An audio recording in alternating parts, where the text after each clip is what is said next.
محترم ناظرین، السلام علیکم ورحمۃ اللہ وبرکاتہ۔ رب نواز کی بیٹی نے ہسپتال میں نرس کی نوکری شروع کی تو محلے بھر کے لوگوں نے دونوں باپ بیٹی کو خوب باتیں سنائیں۔ بیٹی کو بے شرم کہا اور رب نواز کو بے غیرت کہا۔ لیکن ایک دن آدھی رات کو محلے والے نظریں جھکائے خاموشی سے رب نواز کے دروازے کے باہر کھڑے تھے، کیونکہ رب نواز کی بیٹی کے ہاتھ میں ایک بچہ تھا، اور وہ بچہ اس نے شہر کی اس قدیم اور گنجان آباد بستی کی تنگ گلیاں ہمیشہ سے ایک عجیب سی گھٹن اور حبس کا شکار ہو رہی تھی۔ یہ وہ محلہ تھا جہاں دیواروں کے کان ہی نہیں بلکہ آنکھیں اور زبانیں بھی ہوا کرتی تھیں۔ یہاں کسی کے گھر میں پکنے والے سالن کی خوشبو سے لے کر کسی کے دل میں چھپے ہوئے درد تک سب کچھ محلے والوں کی ملکیت سمجھا جاتا تھا۔ اسی محلے کے ایک خستہ حال کچے پکے مکان میں رب نواز اپنی اکلوتی بیٹی عائشہ کے ساتھ رہتا تھا۔ رب نواز کی زندگی محنت، مشقت اور دکھوں کی ایک طویل داستان تھی۔ اس کے ہاتھوں میں پڑے ہوئے گٹے اور چہرے کی جھریاں اس بات کی گواہی دیتی تھیں کہ اس نے اپنی بیٹی کو پالنے کے لیے کتنی دھوپیں سہی ہیں۔ عائشہ کی ماں اسے بچپن میں ہی روتا بلکتا چھوڑ کر اس دنیا سے رخصت ہو گئی تھی، اور تب سے رب نواز نے ماں اور باپ دونوں کا کردار ادا کیا تھا۔ وہ دن بھر مزدوری کرتا، لوگوں کی باتیں سنتا، لیکن اس کا ایک ہی خواب تھا کہ اس کی بیٹی پڑھ لکھ کر ایک باعزت انسان بنے۔ عائشہ بھی اپنے باپ کی ان قربانیوں کو جانتی تھی۔ وہ راتوں کو جاگ جاگ کر پڑھتی، مدھم روشنی والے بلب کے نیچے اپنی آنکھیں سرخ کر لیتی، لیکن اس نے کبھی حرف شکایت زبان پر نہ آنے دیا۔ اس کی محنت رنگ لائی اور اس نے نرسنگ کا کورس نمایاں نمبروں سے پاس کر لیا، مکمل کر لیا۔ جب اسے شہر کے سب سے بڑے اور سرکاری ہسپتال سے نرس کی نوکری کا پروانہ ملا تو رب نواز کی خوشی کا کوئی ٹھکانہ نہ تھا۔ اس نے سجدہ شکر ادا کیا، اس کی آنکھوں سے آنسو چھلک پڑے تھے کہ بالآخر اس کی زندگی کی سب سے بڑی مرحومی کم از کم اس کی بیٹی کے مستقبل کے آڑے نہیں آئی۔ لیکن رب نواز یہ بھول گیا تھا کہ وہ جس معاشرے اور جس محلے کا حصہ ہے، وہاں غریب کی خوشی اور بیٹی کی کامیابی دونوں ہی ناقابل معافی جرائم سمجھے جاتے تھے۔ کہانی کا اصل کرب اور اذیت ناک پہلو اس دن سے شروع ہوا جب عائشہ نے پہلی بار نرسنگ کا وہ سفید اور اجلا ہوا یونیفارم پہنا۔ وہ سفید یونیفارم جو دنیا بھر میں مسیحائی پاکیزگی اور انسانیت کی خدمت کی علامت سمجھا جاتا ہے، اس محلے کی تنگ نظر اور زہر آلود نگاہ آنکھوں کے لیے ایک کھلی بغاوت بن گیا۔ جب عائشہ پہلی صبح اس سفید یونیفارم میں ملبوس اپنی باپ کی دعائیں لے کر گھر کی دہلیز سے باہر نکلی تو محلے کی فضا میں ایک عجیب سی سرگوشی پھیل گئی۔ گلی کے نکڑ پر کھڑے چبوترے، جہاں محلے کے فارغ مردوں کی بیٹھک ہوتی تھی، اور دروازوں کی اوٹ میں چھپی عورتیں جن کی زندگیاں دوسروں کے عیب تلاش کرنے میں گزرتی تھیں، سب کی نظریں اس غریب بیٹی پر گڑ گئیں۔ محلے کی سب سے بڑی اور زہریلی زبان والی عورت خالہ سکینہ، جس کا کام ہی لوگوں کے گھروں میں آگ لگانا تھا، اس نے اپنے دانتوں میں دوپٹہ دباتے ہوئے ساتھ کھڑی عورتوں سے کہا، لو بھائی، اب یہ غریبوں کی شہزادیاں بھی بابو بن کر گھروں سے باہر نکلیں گی۔ رب نواز کو تو جیسے شرم نے چھو کر ہی نہیں دیکھا۔ جوان بیٹی کو یوں سجا سنوار کر مردوں کے بیچ کام کرنے بھیج رہا ہے، یہ تو محض شروعات تھی تانوں کی۔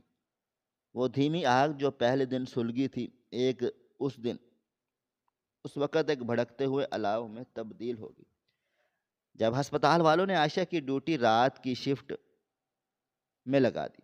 ایک غریب بے سہارا لڑکی کا رات کے اندھیرے میں گھر سے نکلنا اور صبح کی اولین کرنوں کے ساتھ واپس آنا اس محلے کے نام نہاد ٹھیکیداروں کے لیے کسی قیامت سے کم نہ تھا۔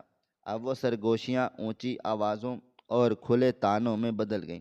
ہر روز شام ڈھلے جب عائشہ ہسپتال جانے کے لیے گھر سے نکلتی تو اسے محسوس ہوتا جیسے گلی کے دونوں اطراف خنجر تانے لوگ کھڑے ہیں، جو اس کے وجود پر لفظوں کے وار کر رہے ہیں۔ چبوترے پر بیٹھے محلے کے چودھری ہاشم، جسے اس دن محلے میں خدا بننے کا شوق تھا، اس نے تو کھلے عام محفلوں میں کہنا شروع کر دیا کہ یہ نرسنگ کا کام تو بس ایک بہانہ ہے، اصل میں اس بیٹی نے اور اس کے باپ نے اپنی غربت مٹانے کے لیے کوئی اور ہی دھندا چن لیا ہے۔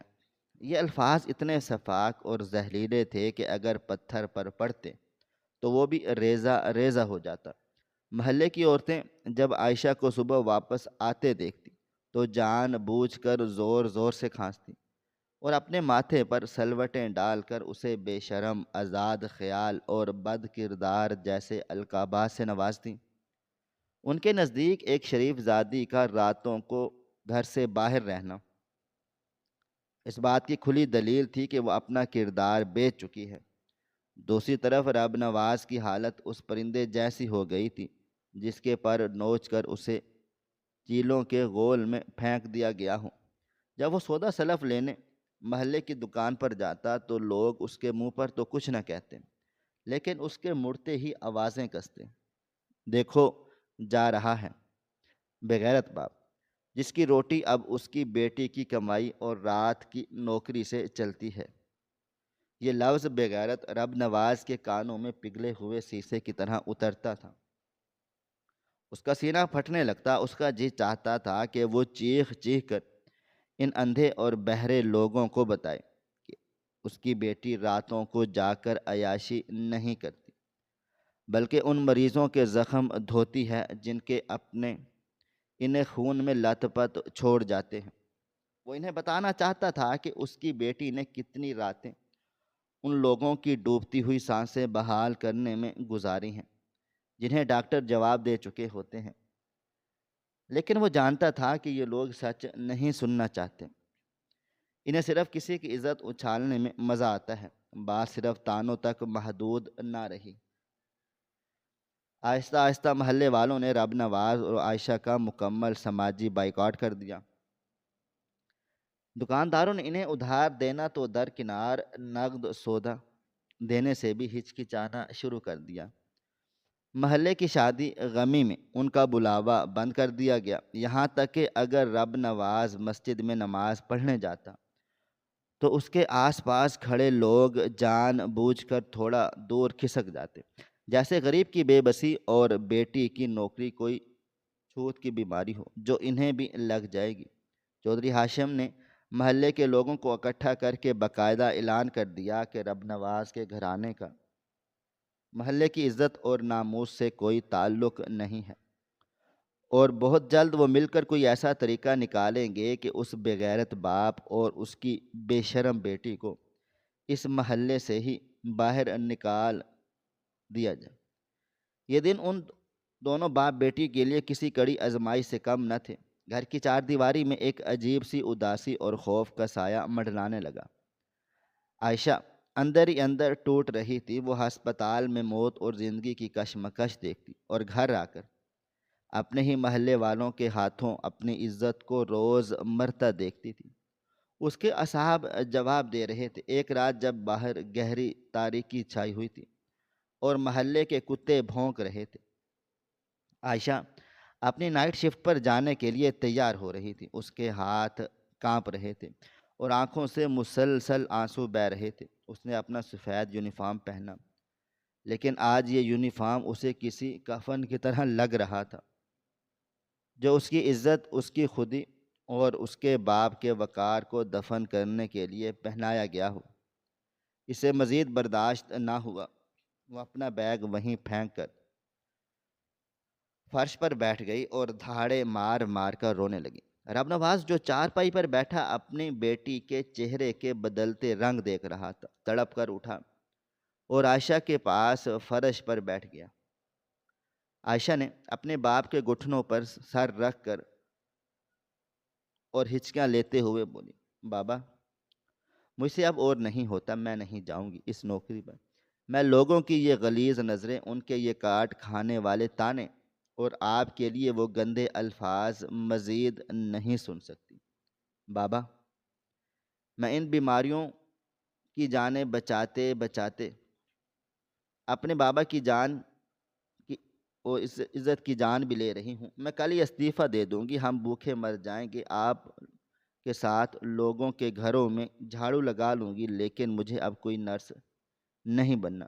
میں سفید لباس سے نفرت کرنے لگی ہوں، جس نے میرے باپ کو لوگوں کی نظروں میں بے غیرت بنا دیا ہے۔ عائشہ کے یہ الفاظ رب نواز کے دل پر کسی آرے کی طرح چلے۔ اس نے اپنے کھردرے اور محنت کش ہاتھوں سے عائشہ کے آنسو صاف کیے۔ اس کی اپنی آنکھوں میں بھی نمی تھی، لیکن اس کا لہجہ کسی چٹان کی طرح مضبوط تھا۔ اس نے عائشہ کا چہرہ اپنے ہاتھوں کے پیالے میں لیا اور اس کی روتی ہوئی آنکھوں میں آنکھیں ڈال کر انتہائی جذباتی مگر ٹھہرے ہوئے لہجے میں کہا، میری بچی، میرے جگر کے ٹکڑے، تو یہ سوچتی ہے کہ ان جاہل اور اندھے لوگوں کی باتوں سے تیرے باپ کی عزت کم ہو جائے گی؟ عزت تو وہ رب دیتا ہے جو آسمانوں پر بیٹھا نیتوں کے حال جانتا ہے۔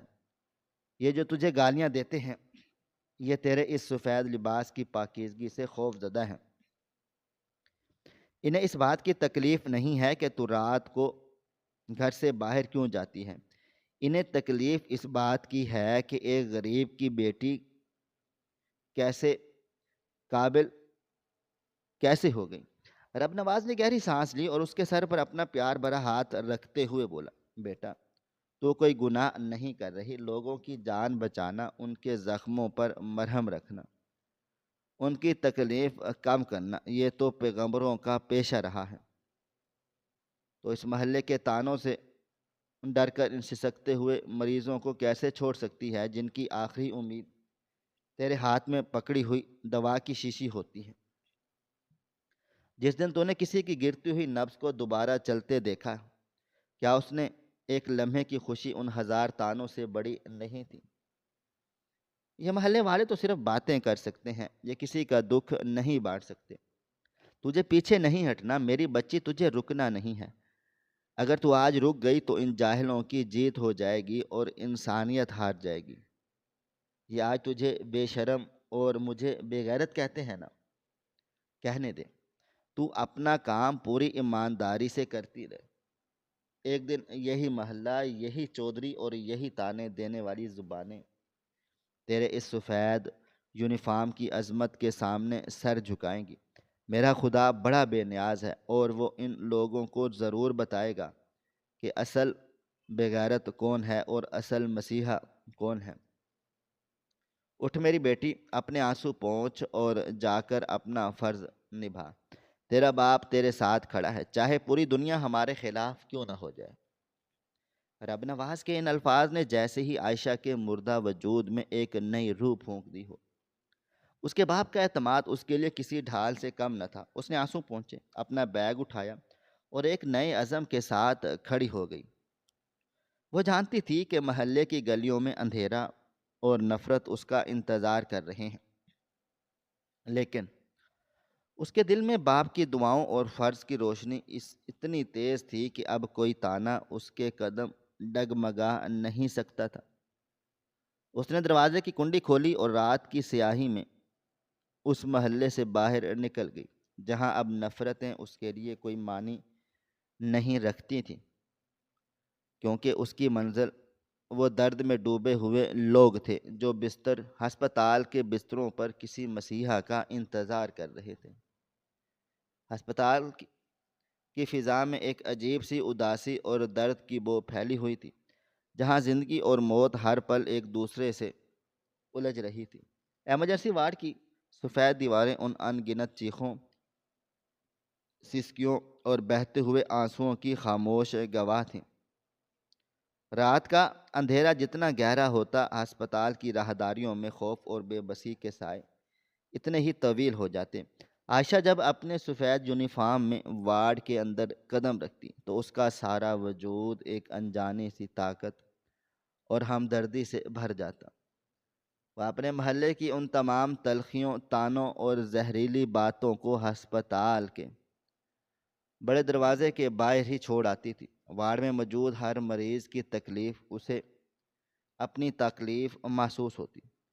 اس کی ڈیوٹی انتہائی نگہداشت کے وارڈ میں تھی، جہاں ہر طرف مشینوں کی ٹک ٹک اور مریضوں کی اکھڑتی ہوئی سانسوں کی آوازیں گونجتی رہتی تھیں۔ ایک رات ایک بوڑھے مریض کو لایا گیا جس کے سینے میں شدید درد تھا، اور اس کے اپنے بچے اسے ہسپتال کے دروازے پر بے یار و مددگار چھوڑ کر چلے گئے۔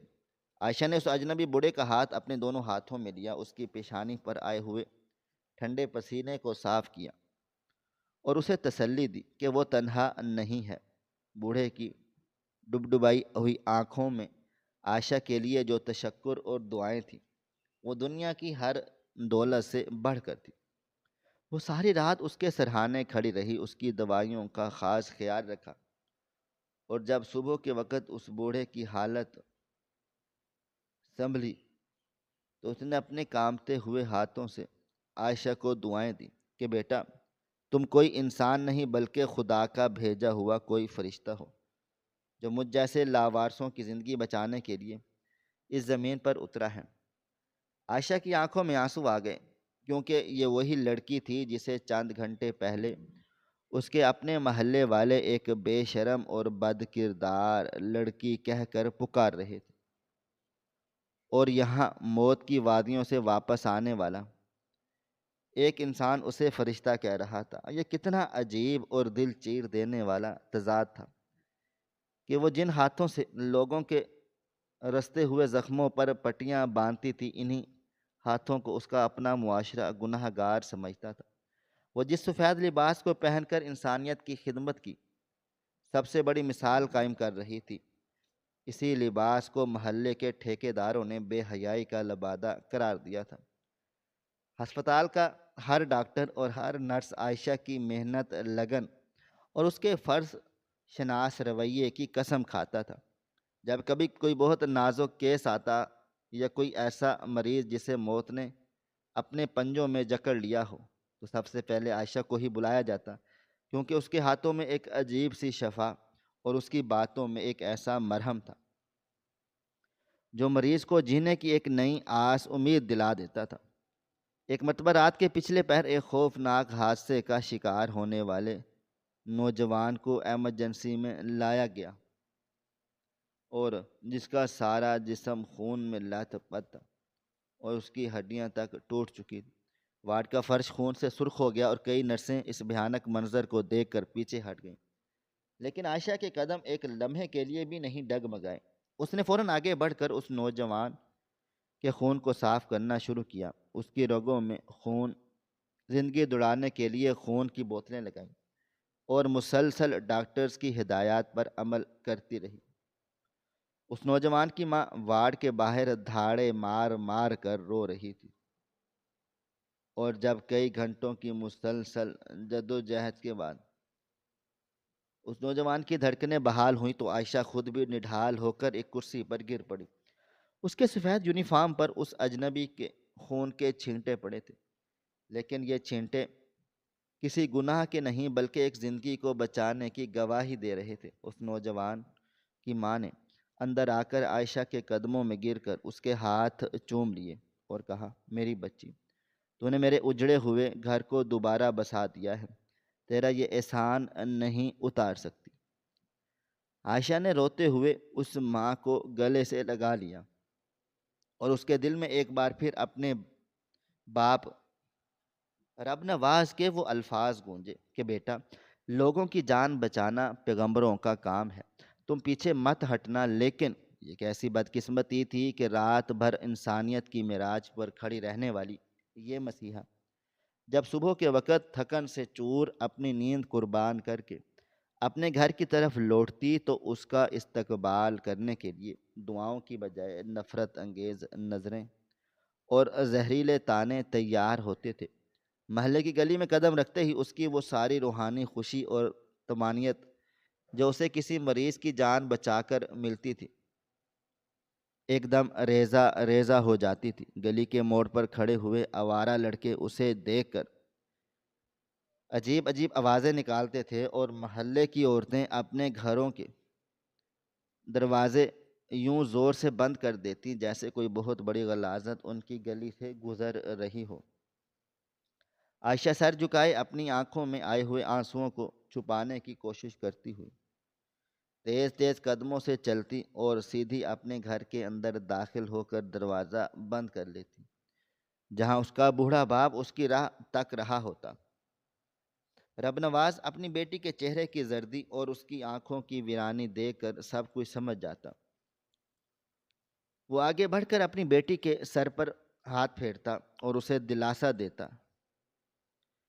کہ یہ وقت بھی گزر جائے گا، لیکن محلے کی سیاست اور ان کی نفرت وقت کے ساتھ ساتھ کم ہونے کی بجائے مزید شدت اختیار کرتی جا رہی تھی۔ محلے کے چودھری ہاشم کی انا اس بات کو کسی صورت قبول کرنے کو تیار نہیں تھی کہ غریب اور معمولی سے مزدور کی بیٹی اس کی مرضی کے خلاف اس محلے میں رہ کر نوکری کرے، اور وہ بھی رات کی شفٹ میں۔ چودھری ہاشم نے اپنے بیٹھک میں محلے کے تمام مردوں کو اکٹھا کیا اور ایک پنچایت لگائی، جہاں اس نے اپنی روایتی تکبر اور رعونت بھرے لہجے میں تقریر کرتے ہوئے کہا کہ ہمارے اس محلے کی ایک عزت ہے، ایک وقار ہے، جو ہمارے باپ دادا نے قائم کیا تھا، لیکن آج اس رب نواز کی بیٹی نے ہمارے اس وقار کو خاک میں ملا دیا۔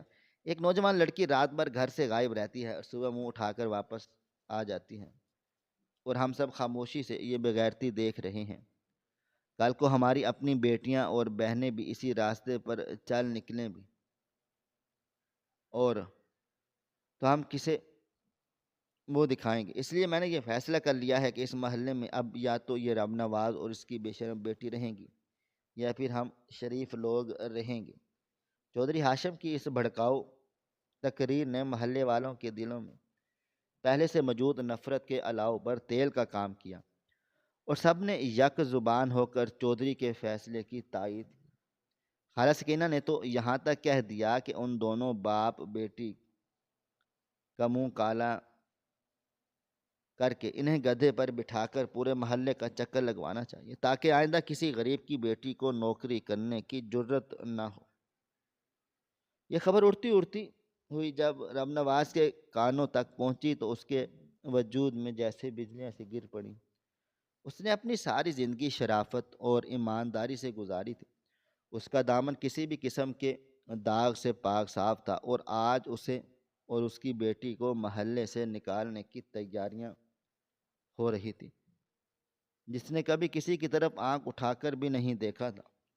رب نواز کے اندر ایک ایسا طوفان مچل رہا تھا، اس کا دل چاہتا تھا کہ وہ جائے اور چودھری ہاشم کا گریبان پکڑ کر اس سے پوچھے کہ اس کی بیٹی کا گناہ کیا ہے؟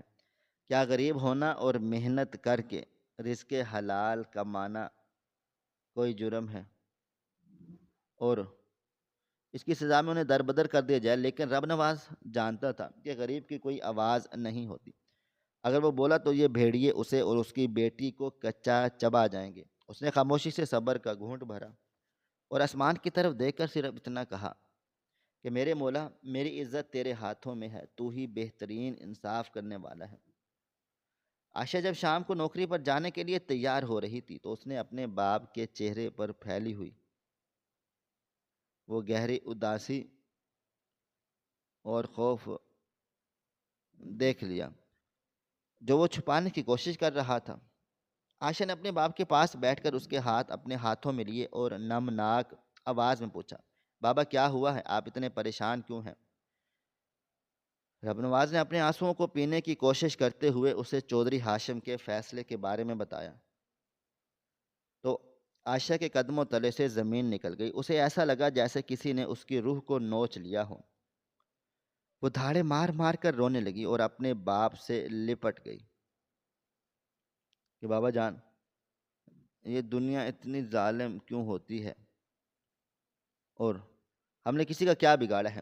میں تو صرف بیماروں کی خدمت کرتی ہوں، میں تو کسی سے بات تک نہیں کرتی، پھر یہ لوگ ہمارے خون کے پیاسے کیوں ہو گئے ہیں؟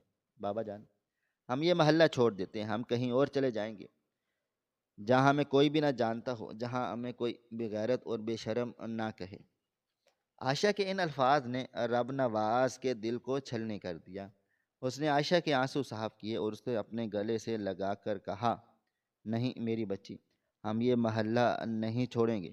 اگر ہم یہاں سے چلے گئے تو ان ظالموں کا یہ جھوٹ سچ بن جائے گا کہ ہم واقعی گناہ گار تھے اور ہم نے ڈر کر یہاں سے فرار اختیار کیا۔ ہم یہیں رہیں گے اور اپنے اللہ پر بھروسہ رکھیں گے۔ وہ وقت دور نہیں جب یہی لوگ جو آج ہمیں نکالنے کی باتیں کر رہے ہیں ہمارے سامنے شرمندہ کھڑے ہوں گے۔ تو بس اپنا کام کرتی رہ اور کسی سے کوئی شکایت نہ کر۔ عائشہ نے اپنے باپ کی بات مان لی اور اپنے دل پر پتھر رکھ کر ایک بار پھر ہسپتال کی طرف چل پڑی۔ اس رات ہسپتال میں کام کرتے ہوئے اس کے ہاتھ بار بار کانپ رہے تھے اور آنکھوں سے آنسو بھی نکل رہے تھے، رکنے کا نام نہیں لے رہے تھے۔ وہ مریضوں کو دعائیں دے رہی تھی، اور اس کے زخموں کی پٹیاں بدل رہی تھی، لیکن اس کا اپنا دل بری طرح سے زخمی تھا اور اس زخم پر مرہم رکھنے والا کوئی نہیں تھا۔ وہ سوچ رہی تھی کہ یہ دنیا بھی کتنی عجیب ہے، جو لوگ دوسروں کی زندگیاں بچاتے ہیں یہ دنیا ان کی اپنی زندگی عذاب بنا دیتی ہے۔ ہسپتال کے وہ بے جان بستر اور وہ در سے کراتے ہوئے مریض اسے اپنے محلے کے ان صحت مند لیکن بیمار ذہنیت والے لوگوں سے ہزار گنا بہتر لگ رہے تھے، جو بظاہر تو انسان تھے لیکن ان کے اندر درندے چھپے ہوئے تھے۔ عائشہ نے اس رات اپنے رب سے گڑ گڑا کر دعا کی کہ اے میرے پروردگار، میرے باپ کی عزت کی لاج رکھ لینا۔ میرے باپ نے مجھے کبھی حرام کا ایک نوالہ نہیں کھلایا۔ تو جانتا ہے میرے یہ قدم صرف تیری مخلوق کی خدمت کے لیے اٹھتے ہیں۔ مجھے ان ظالم لوگوں کے شر سے بچا اور سچ کو سب کے سامنے ظاہر کر دے۔ اس کی ان دعاؤں میں اتنی تڑپ اور اتنی سچائی تھی کہ جیسے آسمان کے دروازے کھل گئے ہوں اور فرشتے اس کی آمین کہہ رہے ہوں۔ لیکن ابھی آزمائش کی گھڑی ختم نہیں ہوئی تھی اور قدرت نے ان محلے والوں کے تکبر کو خاک میں ملا دیا تھا، اور ایک ایسا وقت مقرر کر رکھا تھا جس کا کسی کو وہم و گمان بھی نہیں تھا۔ رب نواز اپنی ٹوٹی ہوئی چارپائی پر لیٹا ساری رات آسمان کے تاروں کو گنتا رہا اور اپنے اللہ تعالیٰ سے مناجات کرتا رہا کہ اس کی بیٹی پر لگنے والے ان بے بنیاد الزامات کا کوئی تو جواب آسمان سے اترے، جو ان پتھر دل انسانوں کی آنکھیں کھول دے۔ اور دوسری طرف عائشہ ہر سکتے ہوئے مریض کے ماتھے ہاتھ رکھتے ہوئے اپنے ذات کے کرب کو بھول کر انسانیت کی اس اعلیٰ ترین منزل پر کھڑی تھی، جہاں سے نیچے دیکھنے پر اسے وہ چودھری ہاشم اور وہ تانے دینے والی عورتیں کسی حقیر کیڑے سے بھی چھوٹی نظر آ رہی تھی، کیونکہ حقیقت میں عظمت ان کے پاس نہیں تھی جو اونچے چبوتروں پر بیٹھ کر دوسروں کی عزتوں کے فیصلے کرتے تھے، بلکہ عظمت اس غریب لڑکی کے پاس تھی جس کے چھونے سے موت کے بستر پر پڑے ہوئے انسانوں کی سانسوں میں دوبارہ زندگی کی حرارت دوڑنے لگتی۔ وہ رات عائشہ کے لیے ایک صدی کی طرح طویل ہو گئی۔ ہسپتال کے وارڈ میں ایمرجنسی سائرن کی آوازیں بار بار گونجتی تھیں اور ہر سائرن کے ساتھ ایک نیا مریض موت اور زندگی کی سرحد پر لایا جاتا تھا۔ عائشہ بھاگ بھاگ کر ڈاکٹروں کی مدد کر رہی تھی۔ اس کے ماتھے پر پسینے کے قطرے چمک رہے تھے اور اس کی ٹانگیں تھکن سے چور ہو چکی تھی، لیکن وہ رکنے کا نام نہیں لے رہی تھی۔ ایک چھوٹی سی بچی جسے شدید بخار تھا اور اس کی سانسیں اکھڑ رہی تھی، اسے ایمرجنسی میں لایا گیا۔ بچی کی ماں پاگلوں کی طرح رو رہی تھی اور ڈاکٹروں سے التجا کر رہی تھی کہ میری بچی کو بچا لو۔ عائشہ نے اس بچی کو فوراً سے آکسیجن لگائی اور اس کے ننھے سے جسم کو ٹھنڈے پانی کی پٹیوں سے مسح کرنے لگی۔ وہ بچی عائشہ کو اس کی اپنی بچپن کی یاد دلا رہی تھی، جب وہ بیمار ہوتی اور رب نواز ساری رات جا کر اس کے ماتھے پر پٹیاں رکھتا تھا عائشہ کی آنکھوں سے آنسو گر کر اس بچی کے چہرے پر گر رہے تھے، لیکن اس کے ہاتھ مسلسل حرکت میں تھے۔ جب کافی دیر کی کوششوں کے بعد بچی کا بخار ٹوٹا اور اس نے آنکھیں کھول کر اپنی ماں کی طرف دیکھا تو پورے وارڈ میں ایک خوشی کی لہر دوڑ گئی۔ بچی کی ماں نے عائشہ کے دونوں ہاتھ چوم لیے اور کہا، تم میرے لیے اللہ تعالیٰ کی رحمت بن کر آئی ہو، اگر تم نہ ہوتی تو میری بچی آج اس دنیا سے چلی جاتی۔ عائشہ مسکرائی، لیکن یہ مسکراہٹ کتنی طویل تھی اور اداسی بھی تھی، اور یہ اس کا صرف دل ہی جانتا تھا۔ وہ سوچنے لگی، کاش میرے محلے والے بھی میری اس محنت اور اس قربانی کو دیکھ سکتے، کاش وہ خالہ سکینہ اور وہ چودھری ہاشم یہاں کھڑے ہو کر دیکھتے کہ میں راتوں کو جاگ کر کیا گناہ کماتی ہوں، کاش انہیں معلوم ہوتا کہ میری ان راتوں کی جاگتی ہوئی آنکھوں میں کسی بے حیائی کا خواب نہیں، بلکہ ان بے بس انسانوں کی زندگی کی تڑپ چھپی ہے۔ لیکن وہ جانتی تھی کہ وہ پتھر دل لوگ کبھی یہ سب نہیں سمجھیں گے۔ ان کے دلوں پر تکبر اور تعصب کی ایسی مہریں لگ چکی تھیں جنہیں صرف قدرت کا کوئی بڑا جھٹکا ہی توڑ سکتا تھا۔ ہسپتال کی کھڑکی سے جب صبح صادق کی پہلی کرن نمودار ہوئی تو عائشہ نے ایک لمبی سانس لی۔ اس کی ڈیوٹی کا وقت ختم ہو چکا تھا، لیکن اس کے دل پر ایک عجیب سا بوجھ تھا۔ اسے پھر سے اسی محلے کی گلیوں سے گزرنا تھا اور انہیں چبھتی ہوئی نگاہوں کا سامنا بھی کرنا تھا، اور پھر سے اپنے باپ کی جھکی ہوئی نظریں دیکھنی تھی۔ وہ ہسپتال سے نکلی تو ٹھنڈی ہوا اس کے چہرے کو چھو کر گزر گئی، لیکن اس ہوا میں وہ سکون نہیں تھا جو اس کی روح کو درکار تھا۔ سڑکوں پر ٹریفک کا شور بڑھنے لگا اور لوگ اپنے اپنے کاموں کی طرف جا رہے تھے، لیکن عائشہ کے قدم اپنے گھر کی طرف بڑھتے ہوئے منو بھاری ہو رہے تھے۔ وہ جتنا بھی اپنے آپ کو مضبوط بنانے کی کوشش کرتی، محلے والوں کے تانے کسی زہریلے تیر کی طرح اس کے دل میں اتر جاتے اور اسے اندر سے کھوکھلا کر دیتے۔ آج جب وہ گلی میں داخل ہوئے تو اس نے دیکھا کہ چودھری ہاشم اور دیگر لوگ چبوترے پر بیٹھے ہوئے تھے اور ان کے چہروں پر ایک عجیب سی فاتحانہ مسکراہٹ تھی۔ عائشہ نے اپنا سر مزید نیچے کر لیا اور تیز تیز قدموں سے اپنے دروازے کی طرف بڑھنے لگی۔ پیچھے سے خالہ سکینہ کی کڑوی آواز ابھری کہ لو بھائی، آ گئی رات کی رانی، اپنے کام سے فارغ ہو گئی، اب سارا دن سوئے گی اور رات کو پھر سے اپنے کالے کرتوتوں پر پردہ ڈالنے کے لیے نکل جائے گی۔ یہ الفاظ سن کر عائشہ کے قدم ایک لمحے کے لیے رکے، اس کی مٹھیاں بھینچ گئیں اور دل چاہا کہ پلٹ کر ان سب کے منہ پر تھپڑ مارے اور انہیں بتائے کہ تم سب مل کر بھی اس کے جوتے کی خاک کے برابر نہیں ہو، لیکن اسے اپنے باپ رب نواز کی وہ قسم یاد آ گئی جو اس نے رات کو دی تھی کہ بیٹا صبر کرنا اور کسی کو پلٹ کر جواب نہ دینا، اللہ تعالیٰ ہمارے ساتھ ہے۔ عائشہ اپنے ہونٹوں کو دانتوں تلے دبایا اور خون کا گھونٹ پیا اور خاموشی سے اپنے گھر کے اندر داخل ہو گئی۔ رب نواز مصلے پر بیٹھا ہوا تھا، اس کی آنکھوں سے آنسو بہہ رہے تھے۔ اس نے اپنے رب کے حضور اپنے دکھوں کی گٹھڑی کھول رکھی تھی اور وہ رو رو کر انصاف مانگ رہا تھا۔ عائشہ اپنے باپ کی اس حالت کو دیکھ کر مزید ٹوٹ گئی۔ وہ بھاگ کر رب نواز کے گلے لگ گئی اور رونے لگی۔ باپ بیٹی کی یہ سسکیاں اس کچے گھر کی دیواروں کو لرزا رہی تھی اور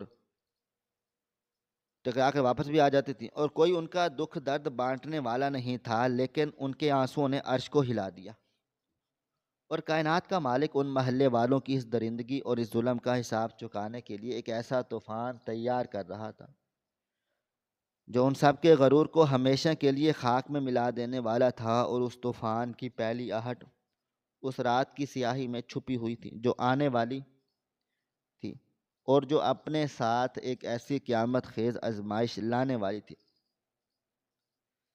جس کا سامنا کرنے کی طاقت نہ چودھری ہاشم میں تھی اور نہ ہی اس کی اس جھوٹی انا میں جو اسے خدا کے فیصلوں سے بھی بغاوت کرنے پر اکسا رہی تھی۔ عائشہ اپنے بستر پر لیٹی ہوئی اسی کشمکش میں مبتلا تھی کہ کیا واقعی وہ کل رات پھر سے ہسپتال جائے گی، یا پھر ان تانوں سے ہار مان کر اپنے گھر کی چار دیواری میں قید ہو جائے گی۔ لیکن اس کا ضمیر اسے مسلسل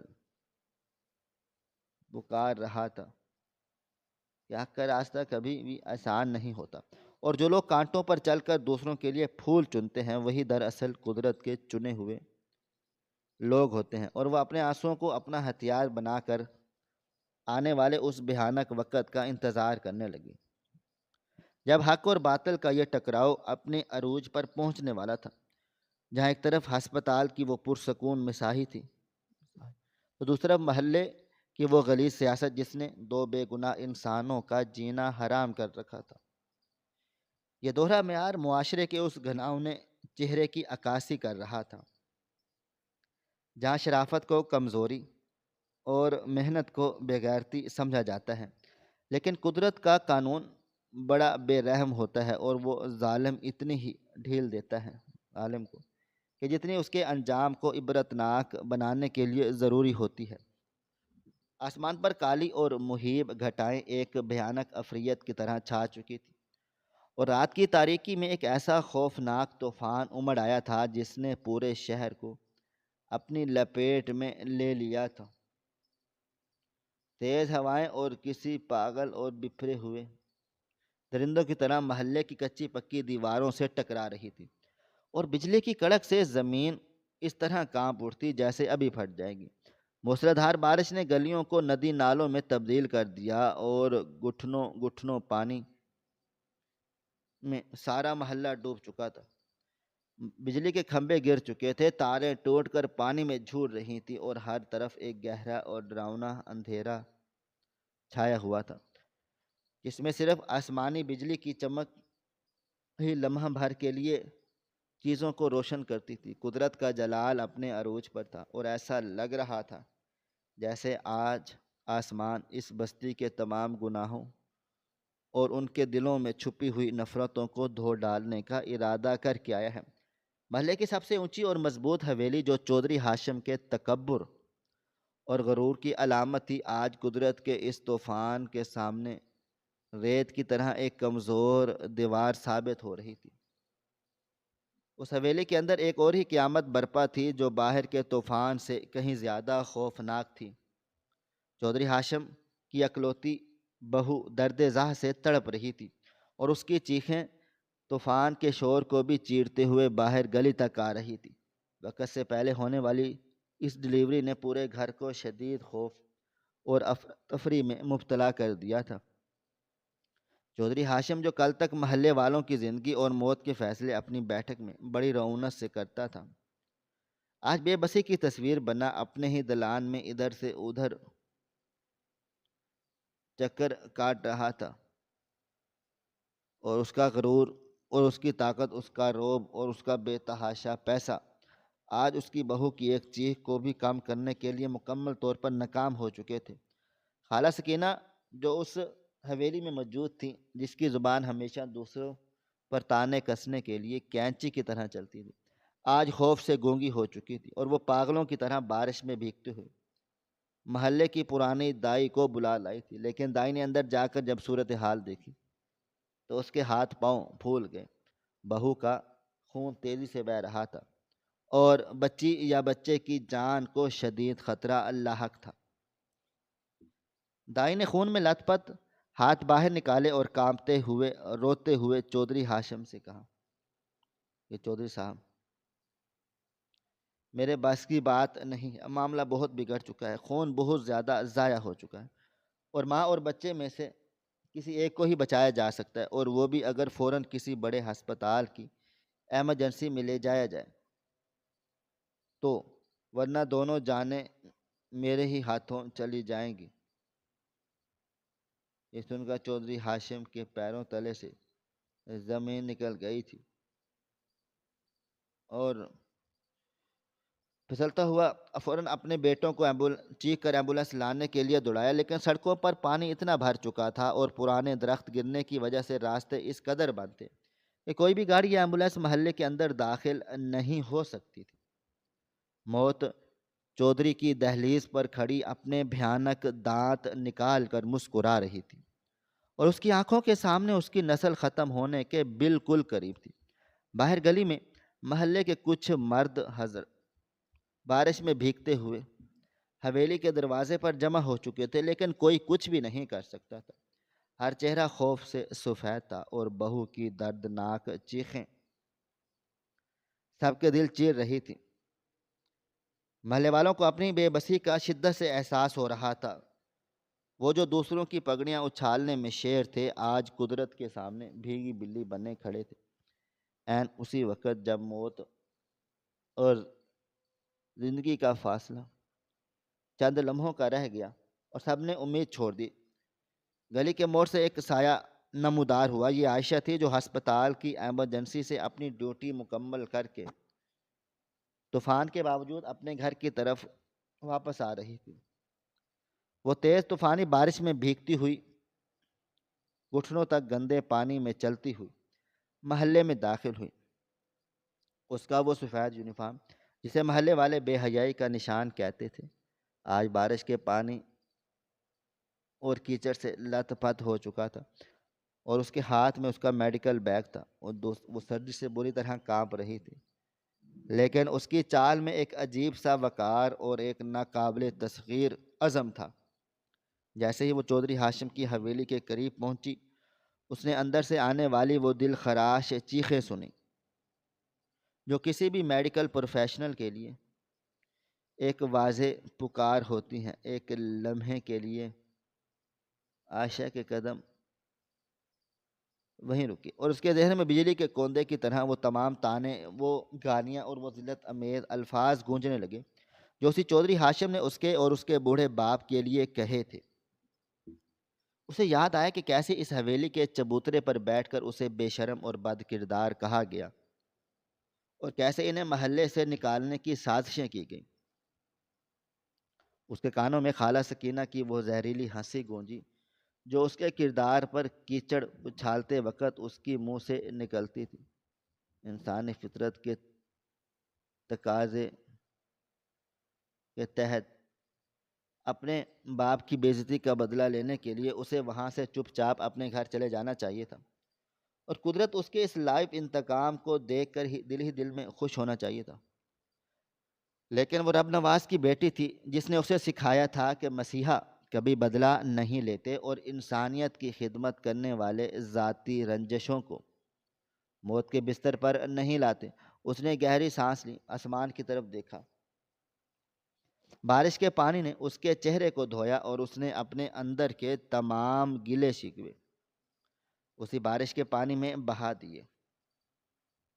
عائشہ نے بغیر کسی ہچکچاہٹ کے اور بغیر ایک سیکنڈ ضائع کیے سیدھا حویلی کے کھلے دروازے کے اندر قدم رکھتے ہی ان میں چودھری ہاشم اپنے سر کو دونوں ہاتھوں میں پکڑے زمین پر گرا بیٹھا، زارو قطار رو رہا تھا، اور خالہ سکینہ دیوار سے لگی خوف سے کانپ رہی تھی۔ عائشہ کی اچانک انٹری نے سب کو سکتے میں ڈال دیا۔ وہ لڑکی جسے انہوں نے محلے کی سب سے گری ہوئی چیز سمجھا تھا، آج موت کے اس طوفان میں زندگی کی آخری کرن اور ایک فرشتے کی طرح ان کے سامنے کھڑی تھی۔ عائشہ نے کسی بھی طرح دیکھے بغیر سیدھا اپنا میڈیکل بیگ کو مضبوطی سے پکڑا اور اس کمرے کی طرف بڑھی جہاں سے وہ دل چیر دینے والی چیخیں آ رہی تھیں۔ چودھری ہاشم نے اسے دیکھ کر کچھ کہنا چاہا، لیکن اس کے حلق سے آواز نہیں نکلی تھی، اور اس کا کہنا تھا الفاظ کہ اس کے آنسوؤں کے سیلاب میں ڈوب گئے۔ اس کی آنکھوں میں التجا تھی، ایک ایسی التجا جو ایک مجبور، بے بس اور ٹوٹے ہوئے انسان میں ہوتی ہے۔ عائشہ کمرے کے اندر داخل ہوئی، جو خوف سے ایک کونے میں دبکی بیٹھی تھی۔ عائشہ کو دیکھ کر حیران رہ گئی۔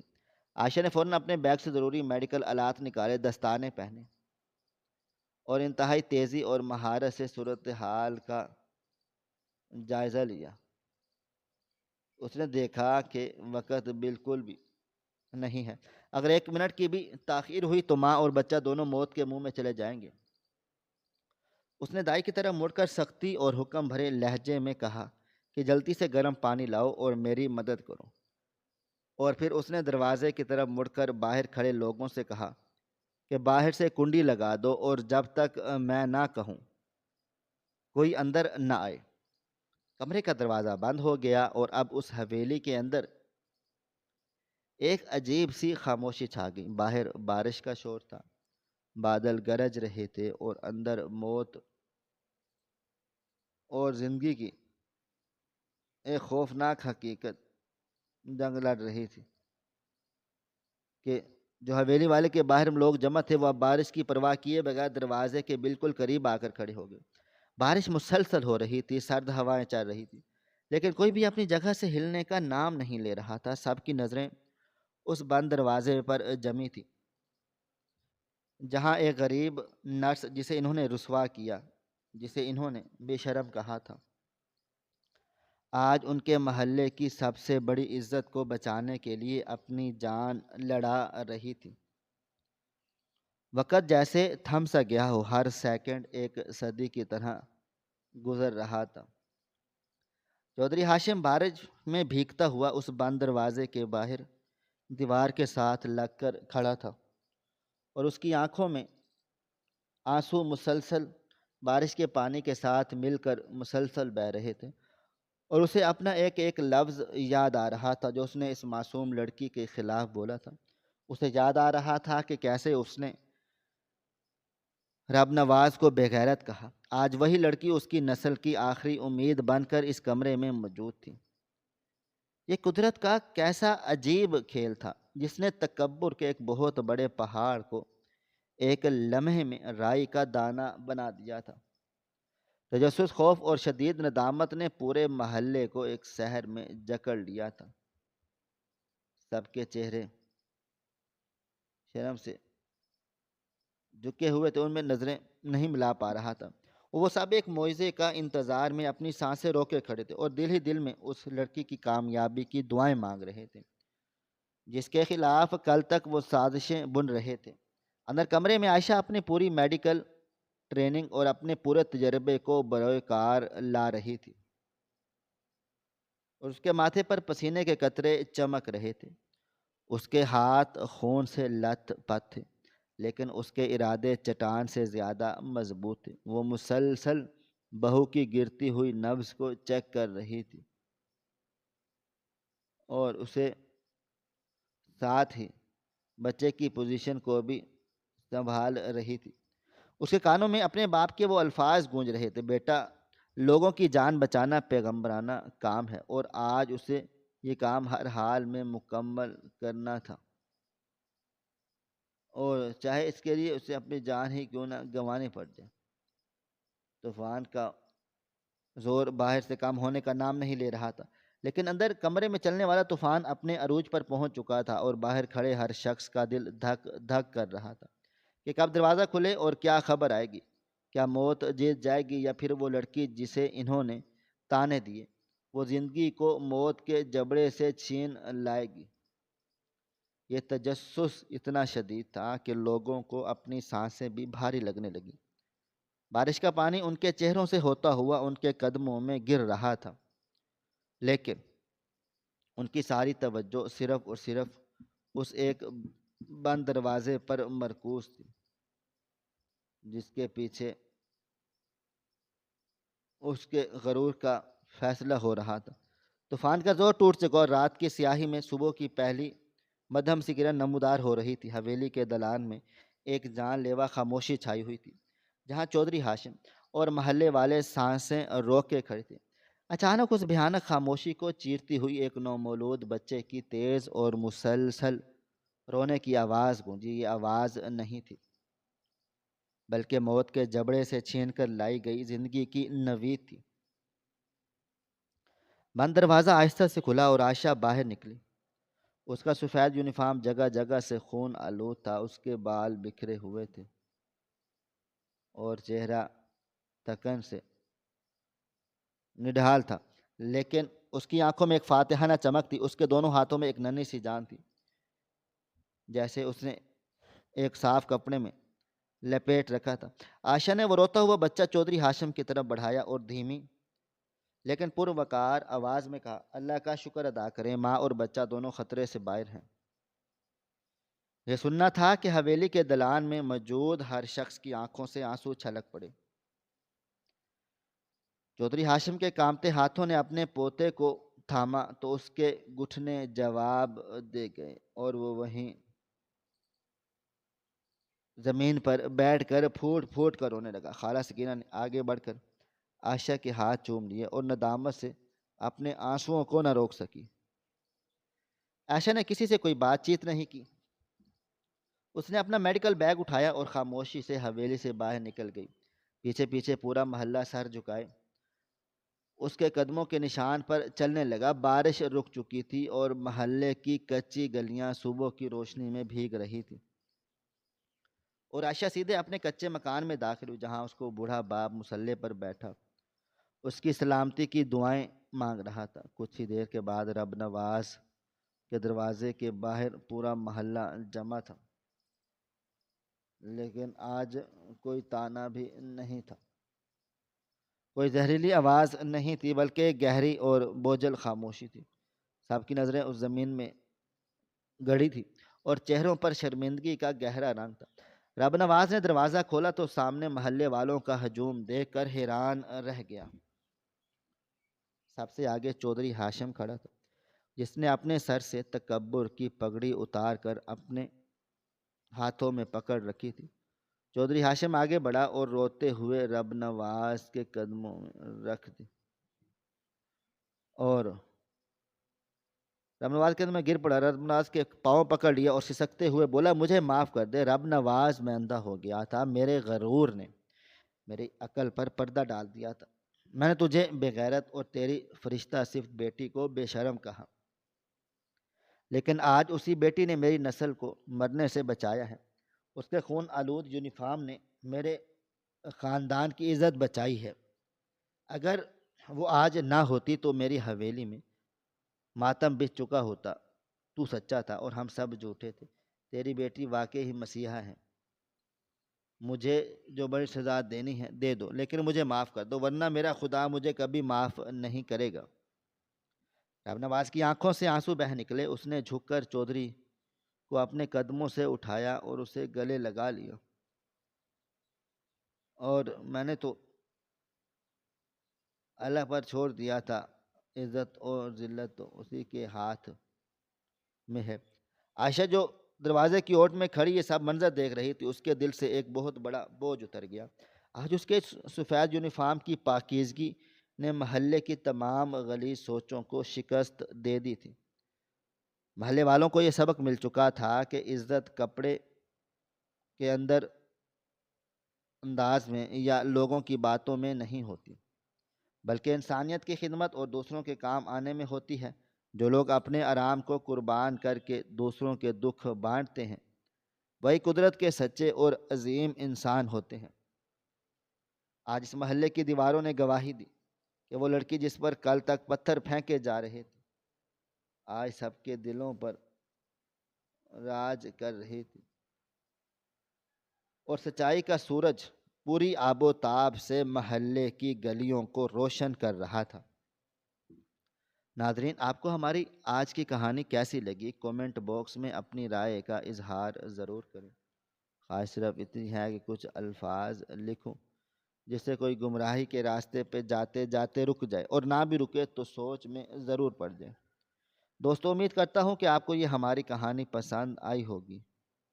کہانی پسند آئی ہو تو ویڈیو کو لائک کریں، کمنٹس کریں، شیئر کرنا بالکل بھی نہ بھولیں۔ اور ہاں، اگر آپ لوگ ہمارے اس چینل پر نئے ہیں تو ہمارے چینل حریرہ انفو کو سبسکرائب ضرور کر لیں اور نوٹیفیکیشن کو ضرور دبائیں تاکہ آنے والی کہانی سب سے پہلے آپ کو مل سکے۔ ملتے ہیں کل ایک نئی اور دلچسپ کہانی کے ساتھ، تب تک اپنا ڈھیر سارا خیال رکھیے گا۔ اللہ حافظ۔